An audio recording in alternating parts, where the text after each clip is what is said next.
Chaque fois que tu vis dans la désobéissance, que tu choisis la désobéissance, tu te mets sous la malédiction. Ce n'est pas Satan, c'est le principe de Dieu que tu as violé qui te met sous la malédiction. Temps d'affermissement. Temps d'affermissement, une émission qui vous aide à grandir. Une émission qui vous équipe pour faire face aux défis quotidiens de la vie. Chaque jour, un sujet de méditation. Chaque jour, une solution à un problème. Il faut réunir le courage de vous séparer de la mauvaise compagnie et vous aurez la victoire sur certains péchés. Prenez rendez-vous du lundi au vendredi à 6h30, le samedi à 7h30 et le dimanche à 10h juste. Sur votre chaîne FDM Radio. Pour nous contacter, composez le 084 717 94 84. Le 84 717 94 84. Temps d'affermissement, un programme du Centre évangélique La Borne Bakwadianga. Bien-aimés dans le Seigneur, Shalom. Ce matin encore, nous sommes heureux de pouvoir nous retrouver ensemble au travers de ce programme Temps d'affermissement. Nous sommes heureux de savoir que la famille ne cesse de s'accroître. Donc, vous êtes encore plus nombreux à suivre ce programme. Et notre prière chaque jour, c'est que cette émission soit vraiment une bénédiction pour chacun de vous. Nous allons prier. Éternel, nous te bénissons. Merci pour ce matin. Merci Seigneur pour cette famille qui ne cesse de croître au travers de ce programme. Notre prière est que tu bénisses chacun de nous. Notre prière est que tu permettes que chacun de nous puisse croître en toi, que chacun de nous puisse s'attacher encore davantage à toi, que chacun de nous puisse être prêt à ton retour. Bénis ce programme, bénis tous ceux qui le suivent ce matin. Au nom de Jésus, nous avons prié, nous disons Amen. Bien-aimés, aujourd'hui, j'aimerais nous proposer une lecture dans le livre de Josué, le chapitre 1er, le verset 8. Il est dit ceci: que ce livre de la loi ne s'éloigne point de ta bouche. Médite-le jour et nuit pour agir fidèlement selon tout ce qui est écrit, car c'est alors que tu auras du succès dans tes entreprises. C'est alors que tu réussiras. Bien-aimés frères et sœurs, ce passage, nous avons souvent l'habitude de le lire. Et soyons honnêtes, pour plusieurs, ce passage représente un idéal inaccessible. Ils se disent, comment être capable de lire la Bible chaque jour? Est-ce possible? Alors que eux, ils ont perdu la flamme, ils ont perdu la bonne habitude de lire la Bible. Aujourd'hui, nous allons parler sur notre série Pasteur, j'ai un problème. Et nous allons aborder ce problème. J'ai perdu l'amour de la lecture de la Bible. Pasteur, j'ai un problème. J'ai perdu l'amour de la lecture de la Bible. Et c'est un bien-aimé qui nous a écrit au 084 717 94 84 qui nous a posé ce problème. Il s'appelle Trésor Mouembia. Il dit, Pasteur, moi j'ai un problème. J'aime vous suivre tout le jour. Auparavant, je lisais trop la Bible. Mais pour ce dernier temps, je ne suis plus à mesure de le faire. S'il vous plaît, que puis-je faire pour commencer à lire encore la Bible? C'est sur base de ce message de ce bien-aimé que nous abordons ce sujet. Pasteur, j'ai un problème. J'ai perdu l'amour de la lecture de la Bible où je n'arrive plus à lire ma Bible. Le cas où la situation dans laquelle notre frère se retrouve, c'est une situation dans laquelle plusieurs personnes se retrouvent. Plusieurs.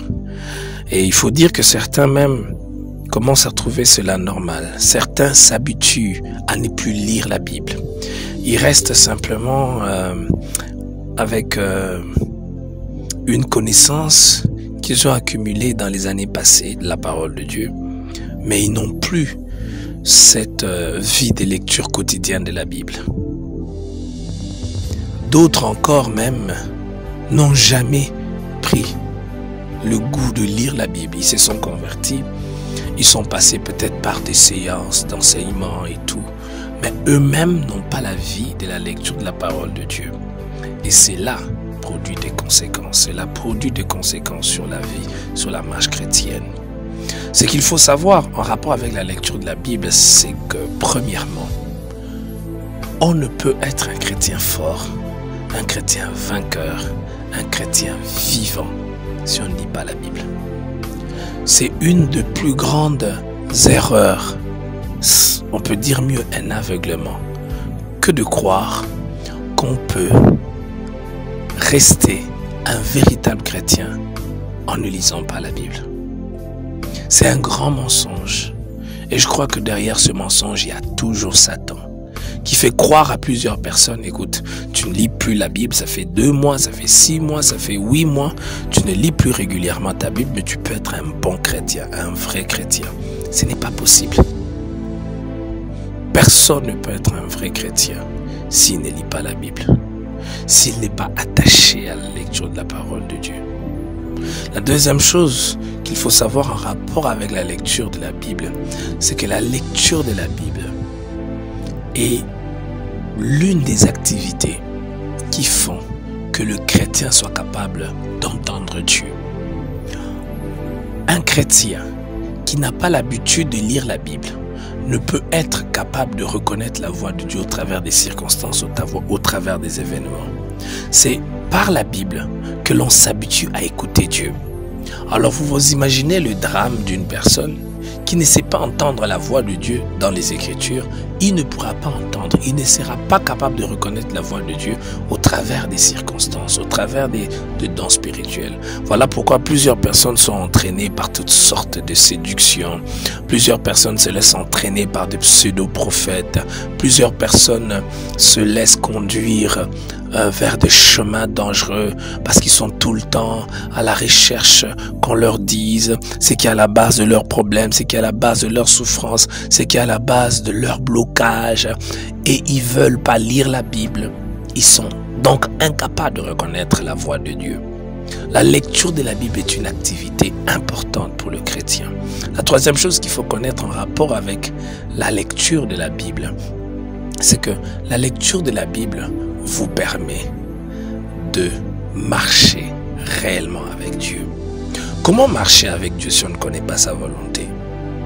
Or, la volonté de Dieu nous est clairement exprimée dans les Écritures. Donc, toute personne qui ne lit pas les Écritures, qui ne lit pas la Bible d'une manière régulière, sera incapable de marcher réellement avec Dieu. La lecture de la Bible est l'une des activités qui est de plus en plus négligée aujourd'hui. Nous nous contentons parfois d'aller à l'église, nous nous contentons de faire des activités et nous trouvons normal d'avoir une vie caractérisée par l'absence de la lecture de la parole de Dieu. Bien-aimés frères et sœurs, la lecture de la Bible est vitale. Dès que vous arrêtez de lire la Bible d'une manière quotidienne, vous perdez certainement quelque chose. Vous devenez vulnérable. Vous devenez incapable de résister. Vous savez, il y a des personnes qui disent « je prie beaucoup ». Ils prient beaucoup, mais ils ne lisent pas la Bible. Et cela a des conséquences. Cela a des conséquences sur leur vie, cela a des conséquences sur leur marche chrétienne. Donc c'est important, très important, d'avoir la bonne habitude de lire la Bible. Maintenant, abordons alors le nœud du problème. J'ai perdu, je n'arrive plus à lire ma Bible. Que dois-je faire? La première chose, c'est de savoir pourquoi est-ce que tu n'arrives plus à lire la Bible. Si tu avais l'habitude de lire, qu'est-ce qui s'est passé pour que tu arrêtes?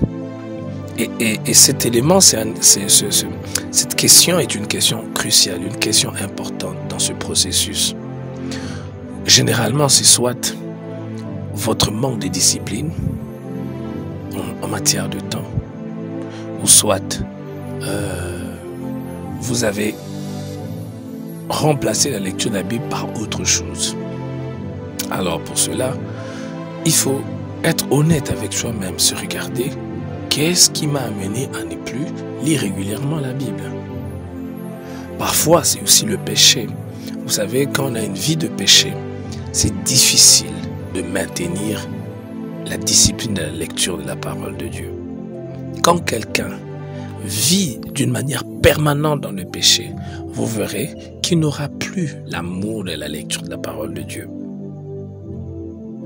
Alors vous devez vous examiner. Qu'est-ce qui est à la base de votre refroidissement en rapport avec la lecture de la parole de Dieu? La chose suivante que vous devez faire, c'est de comprendre que vous devez reprendre à lire. Et c'est clair, hein? Ça peut paraître drôle, mais la meilleure façon de reprendre la lecture de la Bible, c'est de reprendre à lire la Bible. Alors vous devez le faire d'une manière progressive. Peut-être ça fait 1 année, 2 ans que vous ne lisez plus régulièrement la Bible. N'attendez pas qu'à la reprise, au 1er mois, au 2e mois, que vous puissiez le faire comme avant.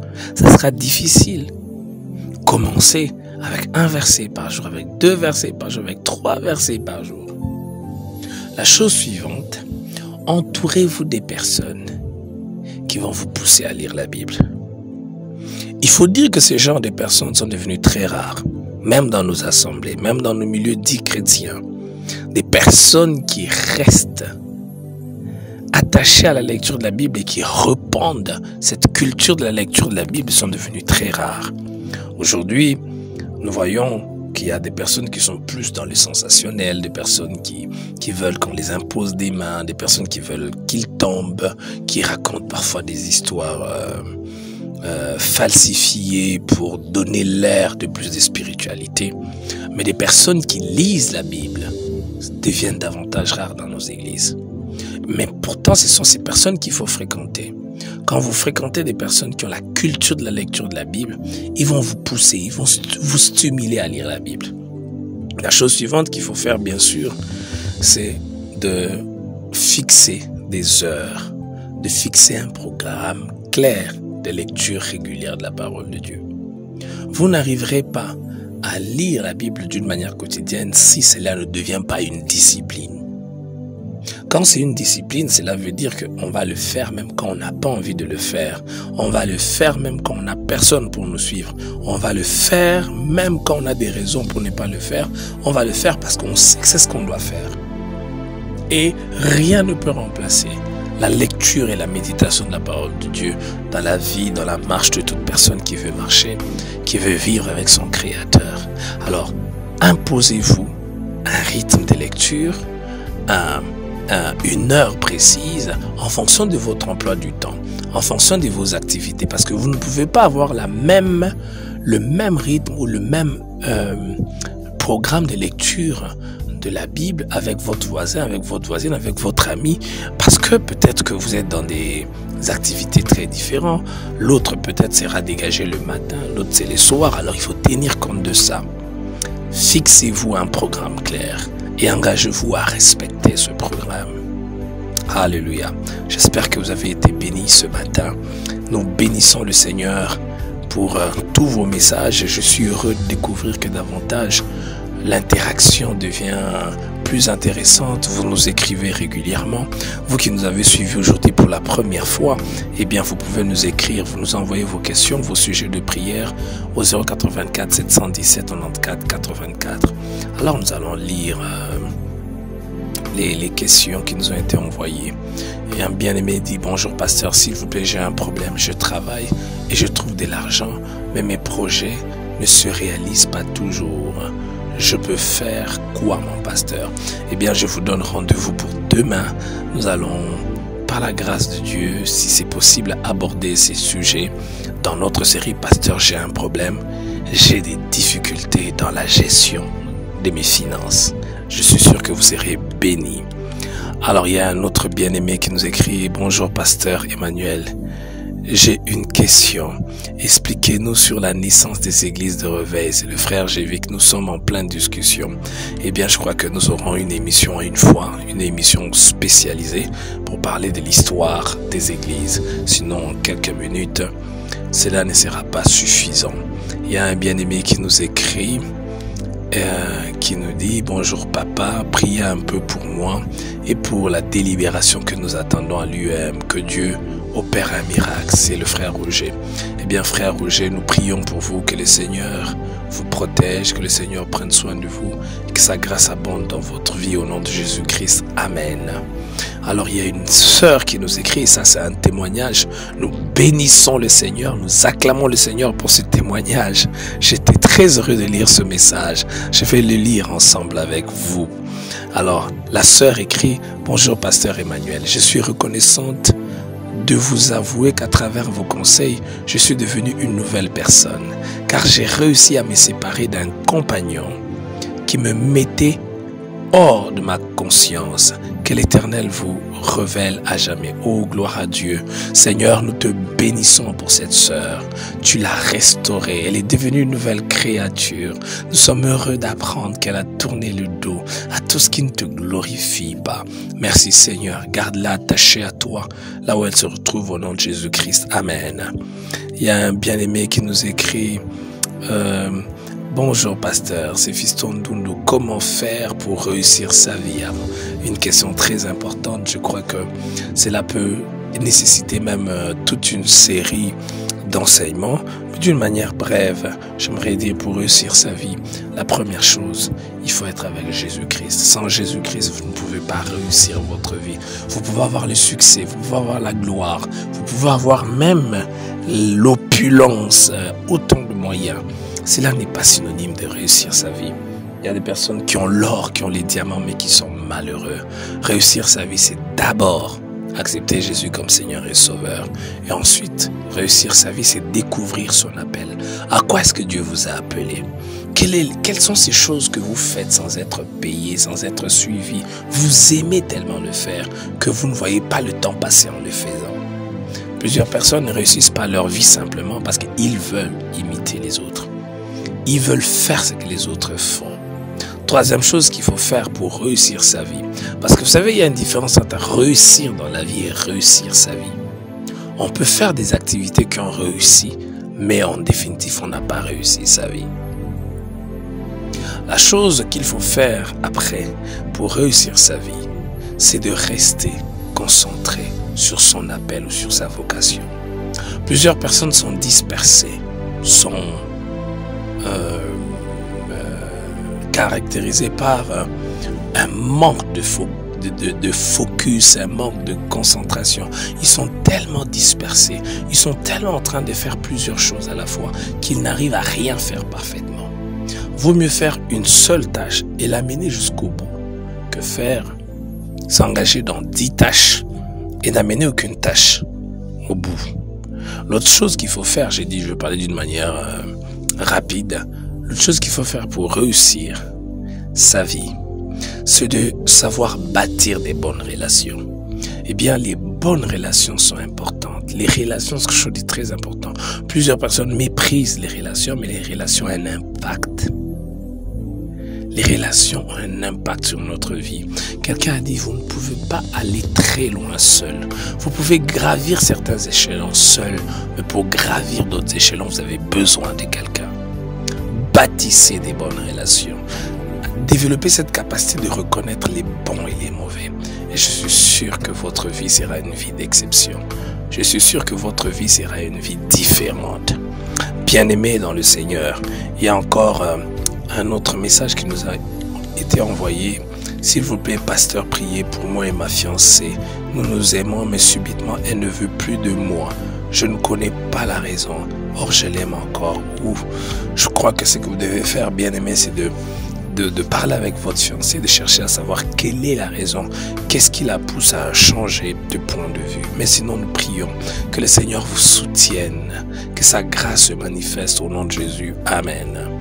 Il y a un autre bien-aimé qui nous écrit, il dit, pasteur, veuillez mettre les exhortations de chaque jour sur Facebook. Eh bien, nous faisons un effort pour que chaque jour, nous mettons les audios sur les réseaux sociaux. Donc, si vous n'êtes pas encore abonné sur la page Facebook, vous pouvez chercher la bande Bakwadianga. Et puis, vous allez vous abonner sur cette page et régulièrement, vous aurez, voulais-je dire, ces émissions. Il y a un bien-aimé qui nous écrit, bonjour pasteur, c'est frère Dani. Priez pour mon papa. Éternel, notre Dieu, nous prions pour le papa du frère Dani. Laisse que tu étendes ta main, que tu le soutiennes, que tu te manifestes au nom de Jésus-Christ. Amen. Il y a un bien-aimé qui nous écrit, bonjour pasteur, j'ai un problème. Ma pensée est devenue un grand danger pour ma relation avec Dieu. J'ai perdu le contrôle de ma pensée. C'est comme si une autre personne la contrôle. Je réfléchis et développe trop sur la sexualité. J'ai besoin que vous m'assistez dans la prière. et je ne veux pas perdre ma relation avec Dieu. Frères et sœurs, que le Seigneur te bénisse. Ce désir de ne pas perdre ta relation avec Dieu, c'est un désir qu'il faut conserver. Je crois que dans les émissions qui vont suivre, nous allons faire aussi une émission spéciale pour répondre à cette question. Alors, il y a un autre bien-aimé qui nous écrit: bonjour pasteur, c'est le frère Francis. J'ai un problème. Nous avons notre grand frère à Kinshasa. Il a déjà 9 ans. Là-bas, il n'a rien envoyé aux parents, même pas un franc. Mais on nous disait toujours qu'il travaillait là-bas. Il ne fait que promettre. Nous avons même prié. Rien ne change. Eh bien, vous savez, le Seigneur sait parfois comment toucher les cœurs des gens. Ce que vous devez faire, c'est de prier pour lui, de lui parler, et le reste, laissez Dieu toucher son cœur. Ça serait une très bonne chose que ça se passe dans la paix, plutôt que ça se passe dans le trouble.